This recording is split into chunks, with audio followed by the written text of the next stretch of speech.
Welcome to ComputerTechTV. My name is Rick Arter. Today's video is going to be a short discussion comparing the Core i7 Gulftown 32nm CPUs based off the Socket 1366 platform, which will soon be replaced here in March of 2012, last I heard, with the Ivy Bridge 2011 socket.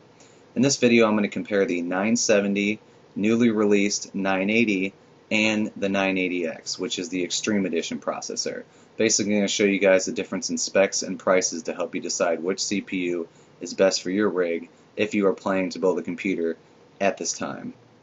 Looking at the specifications between these three processors, the clock speed comes in at 3.2 GHz for the 970 versus 3.33 GHz for the 980 and the 980X. The turbo speed is 3.46 GHz for the 970 versus 3.6 GHz for the 980 and the 980X. The TDP for all three of these processors is set at 130 watts.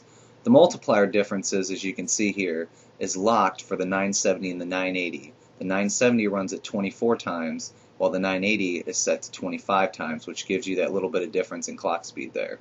The 980X actually features a fully unlocked multiplier, which does help in overclocking. Level 2 cache and Level 3 cache are the same for all three of these processors. QPI speed is set at 4.8 gigatransfers per second for the 970 versus 6.4 gigatransfers per second for the 980 and the 980X. All three of these CPUs feature Intel hyper-threading technology, which gives you 12 total threads in your OS environment, 6 physical and 6 virtual. Now, when you compare the price of these CPUs, you can see there's a good amount of difference between the 970, 980, and the 980X. The 970 currently goes for around $589 depending on where you look. The new 980 is actually going to go for slightly cheaper because it is basically going to be the replacement for the 970.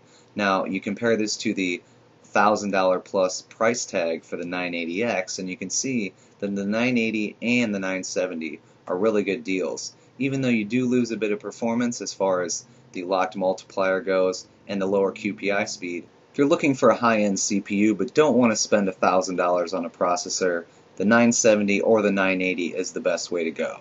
Now, like I said before, the 980 is a new processor, doesn't feature too much on the 970 as far as basic specs go and performance. It's going to be about the same. And if you're a person who just wants to buy a CPU that's going to play all the games and do everything you need to do and you're not worried about overclocking, I highly suggest checking out the new 980 CPU from Intel.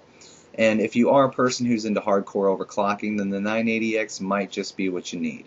Now, you can overclock all three of these processors. However, you are going to be limited as you have a locked multiplier on the 970 and the 980. Thanks a lot for watching, guys. More videos to come.